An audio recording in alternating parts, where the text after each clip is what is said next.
आप सभी का सरस्वती लर्निंग सेंटर में स्वागत है। और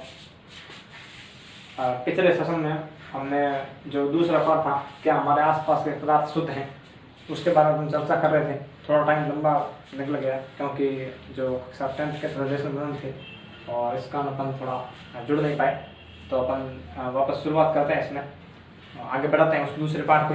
दूसरे पार्ट में जो हमने पढ़ लिया था, पदार्थ जो होते हैं, उस पदार्थों के बारे में हमने पढ़ा था।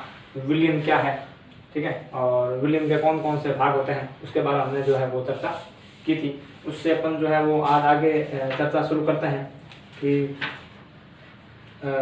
विलयन की सांद्रता के बारे में हमने बात की थी। आज अपन उससे आगे बात करते हैं कि कितने प्रकार के जो हैं ये होते हैं विलयन की सांद्रता के अनुसार। जो विलयन क्या है, निलंबन क्या है, कोलोइडी क्या है। देखो, अपन जो पदार्थ देखते हैं उसमें अपन देखते हैं कि कुछ पदार्थ ऐसे होते हैं जो आपस में घुल जाते हैं और उसको अपन अलग पहचान नहीं सकते, जैसे दूध और चीनी है, ठीक है। उसी प्रकार कुछ ऐसे पदार्थ होते हैं जो कुछ समय के लिए आपस में मिल जाते हैं लेकिन वो स्थायी नहीं रहते। और जैसे मान लीजिए पानी के अंदर रेत डाल दी है तो वो जो रेत होती है वो वापस पैन में बैठ जाती है।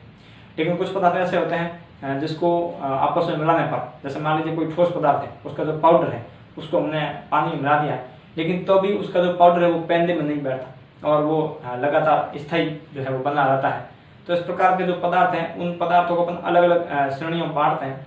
तो कौन से वास्तविक विलयन है, कौन से निलंबन है और कौन से कोलोइडी है, उसके बारे में अपन चर्चा करते हैं। जैसे मान लीजिए अपन पदार्थों को पहचान नहीं सकते, जैसे शक्कर घोल दी उसके पानी के अंदर, तो अपन शक्कर के कणों को और पानी के कणों को अलग नहीं पहचान सकते। लेकिन जो रेत है, आंधी आ गई है तो आंधी में अपन रेत के कणों को पहचान सकते हैं और उसको अपन निलंबन कहते हैं। और जैसे मान लीजिए पानी में रेत है तो उसमें अपन पहचान सकते हैं और वो रेत के कण थोड़ी देर बाद नीचे बैठ जाता है। लेकिन जैसे कीचड़ है तो कीचड़ जैसे मिल गए आपस में तो वो कई दिन तक पड़ा रहता है, उसमें कोई न तो पानी बैठ रहा नीचे, पानी तो वाष्प बन के बाद मिल जाता है, लेकिन जब तक उसके अंदर पानी है तब तक वो एक तरह से गाढ़ी अवस्था में रहता है।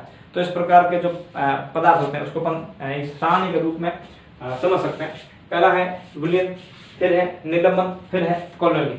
तो पहली बात करते हैं प्रकृति। जो विलयन होते हैं उसकी जो प्रकृति होती है समांगी प्रकृति होती है। हमने पढ़ा था जो विलयन होते हैं अपने मिश्रण होते हैं ना, वो दो प्रकार के, समांगी मिश्रण और विषमांगी मिश्रण। तो जो आपस में मिल जाते हैं उसको अपन समांगी मिश्रण के रूप में जानते हैं। और जो निलंबन होता है वो विषमांगी मिश्रण है, क्योंकि उसमें अपन एक घटक को आराम से पहचान सकते हैं। दूसरा जो कोलोइडी होता है ये भी विषमांगी मिश्रण ही होता है और इसमें एक घटक अलग होता है।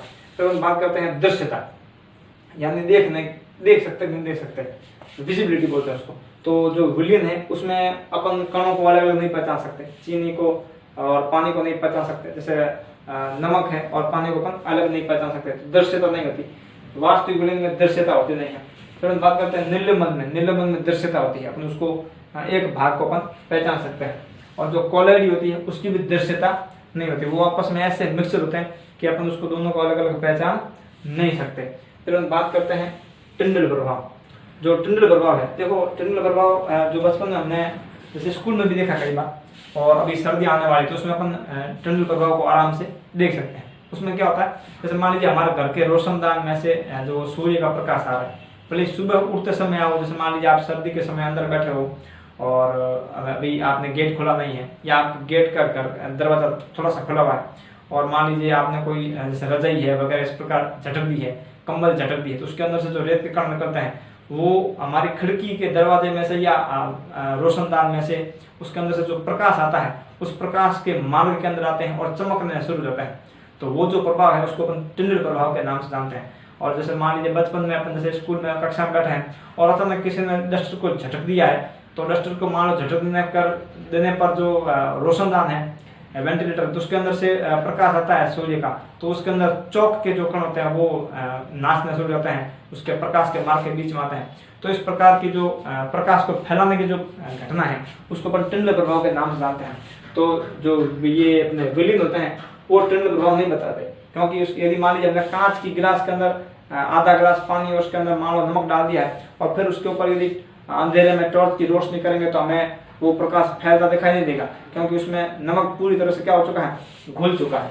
तो ये जो वास्तविक विलयन है वो टिंडल प्रभाव नहीं बताते, लेकिन जो निलंबन होते हैं वो टनल प्रभाव बताते हैं। जैसे मान लीजिए कि आप कांच की गिलास लेकर के उसके अंदर आप घोल दो, शक्कर डाल दो, सॉरी शक्कर नहीं, नमक ये अपने रेत डाल दो, और रेत डालने के बाद में फिर आप उसके ऊपर अंधेरे में टॉर्च की रोशनी करेंगे तो पानी चमकेगा। तो जो है ये निलंबन वाले टनल प्रभाव बताते हैं। और अब तो और भी बहुत सादा सा उदाहरण है। जैसे मान लीजिए आप रात के समय सोते हो, तो अभी आप आकाश के अंदर देखा करो, मान लीजिए लाइट अचानक चली गई, लाइट जाने की समस्या होती है कई बार, तो लाइट मान लीजिए अचानक चली गई, तो धुएं के जो कण होते हैं ना, वो धुएं के कण के कारण हमको रोशनी मिल जाती है, तो वो भी टनल प्रभाव के कारण ही होता है। तो ये सब जो घटना है वो टनल प्रभाव के सामान्य हमारे दैनिक जीवन के क्या है, उदाहरण है। फिर हम बात करते हैं जो कोलॉइड होते हैं, ये भी टनल प्रभाव बताते हैं। इनके कणों के आकार थोड़ा सा बड़ा होता है, लेकिन इनके कणों का आकार इतना होता है कि गुरुत्वाकर्षण से ये अप्रभावित होते हैं, इसलिए ये पानी के अंदर लगातार बने रहते हैं। जबकि इनके कणों का आकार गुरुत्वाकर्षण के प्रभाव में रहता है, इसलिए ये कण पैंधे में बैठ जाता है। जैसे अपन देखते हैं हमारे घर के अंदर जो नल आता है, टोटी आती है, उसमें अपन देखते हैं कि जो टांके में पानी भरता है उसमें वो पानी गंदला टाइप का आता है, लेकिन यदि 2 दिन बाद में यदि उसी पानी को देखें तो वो पानी अपने को कैसे दिखाई देता है, साफ दिखाई देता है। उसका कारण यही है कि जो रेत के कण आते हैं वो गुरुत्वाकर्षण के प्रभाव से जाते हैं और जमीन उसको खींच के अपने ऊपर गिरा देती है, और हमारे टांके में जमीन जो है उसका फर्श होता है, वो उसके ऊपर गिर करके और पानी क्या होता है, साफ हो जाता है। फिर हम बात करते हैं स्थायित्व। जो स्थायित्व होता है, ये विलयन जो होते हैं वो स्थायी होते हैं, और जो निलंबन होते हैं वो अस्थायी होता है, क्योंकि उसके कण पैंधे में बैठ जाते हैं। लेकिन कोलॉइड कणों के चूंकि आकार गुरुत्वाकर्षण प्रभाव नहीं आता, इस कारण वो भी स्थायी होता है। तो हम बात करते हैं पृथक्करण। साधारण विधियों द्वारा जो है अपन विलयन को अलग नहीं कर सकते। जैसे मान लीजिए आपने चाय बनाई या मान लीजिए दूध गर्म किया, उसमें शक्कर डालते हैं, तो शक्कर डालने के बाद जब उसको अपन दूध को कई देर तक गर्म करते हैं, शक्कर घुल जाती है उसके अंदर, और मान लीजिए शक्करकंदी बनाई तो भी शक्कर घुल जाती है उसके अंदर। अब यदि दोनों को छानेंगे तो छानने के बाद में शक्कर दूध से या पानी से अलग होती नहीं है, तो छानन विधि द्वारा जो है वो विलयन के घटक को अलग किया नहीं जा सकता। हाँ, दूसरी बात है यदि उसको अपन गर्म वगैरह करेंगे, इस प्रकार की दूसरी जो विधियां होती है उस विधि से अपन उसको अलग कर सकते हैं, लेकिन छानन विधि से उसको अलग नहीं कर सकते। निलंबन को कर सकता है। यदि आपने बहुत मजबूत और अच्छा कपड़ा लिया है तो जो रेत के जो कण होते हैं उसको अपन अलग कर सकते हैं। मान लो 2-3 लड़ी आपने मान लीजिए कपड़ा लिया है, और जैसे अपन जो अपने घर में मटकी होती है उसको अपन यदि मान लो साफ करते हैं तो रेत के कण उसी के अंदर जाता है और वो पानी बिल्कुल साफ हो जाता है। फिर अपन बात करते हैं कोलॉइड की। कोलॉइड को जो है वो छानन विधि द्वारा तो अपन अलग नहीं कर सकते, लेकिन एक विधि होती है अपकेंद्रण, सेंट्रीफ्यूगल विधि होती है। उसमें अपकेंद्रण में क्या होता है कि एक ऐसी मशीन होती है, उसके अंदर उस पदार्थ को डाल देते हैं और तेजी से 1 सेकंड के अंदर मान लीजिए कि 150-200 चक्कर प्रति सेकंड उसमें स्पीड से वो घूमता है वह पदार्थ। तो जो मेन जो कण होते हैं उसके अंदर घुले हुए वो ऊपर की साइड में रहते हैं, जैसे मक्खन आता है ना उसी प्रकार उसी साइड में रहता है। तो कोलॉइड कणों को अपन अपकेंद्रण विधि द्वारा, बहुत इंपॉर्टेंट है, कई बार परीक्षा में सवाल पूछ लेते हैं कोलॉइड कणों को किस विधि द्वारा अलग किया जाता है, तो अपकेंद्रण विधि द्वारा उसको अलग किया जा सकता है। अपकेंद्रण द्वारा उसको अलग कर सकते हैं। फिर हम बात करते हैं अगली विधि है, अगला है उदाहरण। नमक और इसका जो विलयन का जो उदाहरण है वो अपना हो जाएगा नमक प्लस जल, ये आपस में घुल जाते हैं और अपन उसको अलग नहीं कर सकते। उसी प्रकार जो निलंबन का जो उदाहरण है वो जल प्लस रेत है और वायु प्लस रेत है। आंधी आती है तो थोड़ी देर बाद में मौसम वापस शांत हो जाता है, रेत सारी नीचे गिर जाती है जमीन के ऊपर, और जल के अंदर ये रेत मिली है तो भी वो 1-2 घंटे के बाद में वापस मिल जाती है। और कोलॉइड कणों के बहुत सारे उदाहरण है, अपना टेबल भी दे रखी इस दूसरे पार्ट के अंदर। शेविंग क्रीम है, बादल प्लस वायु है और कीचड़ है। तो इस प्रकार जो है ये हमने विलयन, निलंबन और कोलॉइड में अंतर किया। अभी आप इसको उतारिए, फिर अपन अगला टॉपिक जो वो शुरुआत करते हैं।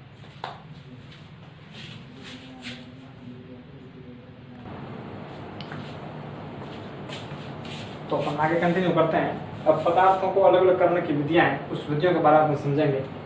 पहले हम बात करते हैं कि स्याही से किस प्रकार जो है वो पानी को निकाला जा सकता है। तो अपने सामने एक उपकरण व्यवस्था है। इस उपकरण व्यवस्था को जैसे इस प्रकार की जो विधि आती है उस विधि के अंतर्गत अपने को चित्र का भी नंबर होता है। चित्र का नामांकन, केवल चित्र बना दिया आपने, नामांकन नहीं किया, उसका नंबर नहीं मिलेगा। तो चित्र साफ भी होना चाहिए। तो इस प्रकार जो है, इस प्रकार की विधि में अपन ध्यान रखना है। जैसे मान लीजिए कि अपने को स्याही से जो है उसका जो घटक है या अपन कह सकते हैं विलायक है, पानी को अलग करना है। तो पानी को अलग करने के लिए अपन क्या करना पड़ेगा जैसे ये गैस लगा दिया, उसके ऊपर इसके पास में स्टैंड लगा दिया, स्टैंड के ऊपर हमने जाली लगा दी, जाली के ऊपर हमने बीकर रख दिया और बीकर में पानी भर दिया। फिर क्या होता है, और पानी के ऊपर हमने शाही में से पानी निकालना है, तो अपन क्या करेंगे कि प्याली रखेंगे और अपन कह सकते हैं वाच ग्लास रखेंगे और उसके अंदर शाही डाल देंगे। अपन शाही ब्लू कलर की हो सकती है, रेड कलर की हो सकती है, ब्लैक कलर की हो सकती है, जो भी है, तो अपन उसको क्या करेंगे डाल देंगे। अब क्या करेंगे, गैस जलाएंगे और गैस जो है वो जलेगा तो जो बीकर का पानी है वो गर्म होगा, उबलेगा तो उसकी भाप बनेगी, ठीक है। और जो भाप बनेगी वो भाप जाकर के प्याली से टकराएगी। तो अपन जानते हैं कि जो भाप की गुप्त ऊष्मा बहुत ज्यादा होती है ना, पानी में जलने से जो है ज्यादा दर्द जो है वो भाप में हाथ डालने से होता है। तो इस प्रकार जो पानी है वो जो भाप जब टकराएगी ऊपर वाच ग्लास से टकराएगी तो वाच ग्लास गर्म होगी, और वाच ग्लास गर्म होने पर जो वाच ग्लास के अंदर जो शाही प्लस उसके अंदर जो पानी है वो पानी धीरे धीरे भाप बनता रहेगा और एक टाइम ऐसा आएगा कि शाही का सारा पानी क्या बन जाएगा, भाप बन जाएगा। फिर अपन गैस को बंद करके और उस जो सूखी शाही है पाउडर नुमा है उसको अपन अलग कर सकते हैं। तो यह जो विधि है यह वाष्पीकरण विधि कहलाती है। अगली बात करते हैं अपकेंद्रण विधि। ये जो अपकेंद्रण विधि है उसमें काम आती है, जिसमें जैसे अपन ने बात की थी कोलोइड कणों के बारे में कि जो कोलोइड कण होते हैं वो छानक में से भी बाहर निकल जाते हैं, तो उनको अपन अलग करने के लिए अपकेंद्रण तकनीक काम में लेते हैं। और उस अपकेंद्रण तकनीक में जैसे एक मशीन होती है, अपने जब आप आगे कक्षाओं में पढ़ोगे तो उसमें अपने मशीन मिलेगी, उसको सेंट्रीफ्यूगल मशीन के नाम से जानते हैं, अपकेंद्रण मशीन होती है वो। तो उसमें क्या है कि जिस पदार्थ का अपने को अपकेंद्रण करना है वो उसको अंदर डाल देते हैं और उसको मेन सप्लाई से जोड़ देते हैं, क्योंकि वो विद्युत से चलती है। अपने घर में भी जैसे अपने घर में भी जो दही मथते हैं तो दही मथने में जो मशीन काम आती है वो भी उसी प्रकार की मशीन, जैसे अपने गाँव में पहले वो बिलोना के रहता था, तो वो भी एक प्रकार की अपकेंद्रण मशीन है, जिससे अपन मक्खन जो है वो दही के ऊपर से क्या करता है, अलग करता है। तो ये अपकेंद्रण मशीन में जब अपन इसको तार से जोड़ते हैं तो इसके ये बहुत तेजी से घूमता है, राउंड निकालता है। तो समझ लीजिए कि बहुत फास्ट एक अपन कह सकते हैं कि 1 मिनट के अंदर बहुत सारे लगभग 150-200 राउंड पर मिनट निकाल लेता है। तो उसमें क्या है, पदार्थ तेजी से घूमता है तो जो पदार्थ होता है वो अलग हो जाता है, फिर उसको वहां से हटा दिया जाता है। उसके जो उपयोग है अपकेंद्रण विधि के जो उपयोग है उसमें अपन मूत्र जांच, रक्त जांच इसके द्वारा की जाती है। उसके अलावा जो दूध से है वो क्रीम निकालना वो भी इसी विधि से होता है। और जो अपने घर में मशीनें होती है, कपड़ा धुलाई की मशीन है, वो भी अपकेंद्रण तकनीक के द्वारा ही जो है कपड़ों की धुलाई करती है। तो आज के सेशन में जो है वो हमने कोलोइड विलयन और वाष्पिक विलयन और निलंबन के बीच में अंतर कैसे करते हैं उसके बारे में पढ़ा, और पदार्थों को पृथक करने की जो 2 विधियां हैं, पहली विधि है अपन कह सकते हैं वाष्पीकरण और जो दूसरी विधि है अपकेंद्रण तकनीक, इसके बारे में हमने पढ़ा। तो अपने कॉपी में काम करना है और उसको लगातार रिवाइज भी करते रहना है घर पर। ऐसा नहीं है कि कुछ होगा नहीं, अपने को क्रमानुसार धीरे धीरे अपन रिवाइज करते रहेंगे तो अपने क्या है कि वो रूटीन बना रहेगा। अगले सेशन अगली प्रत्येक की विधियां करेंगे। धन्यवाद।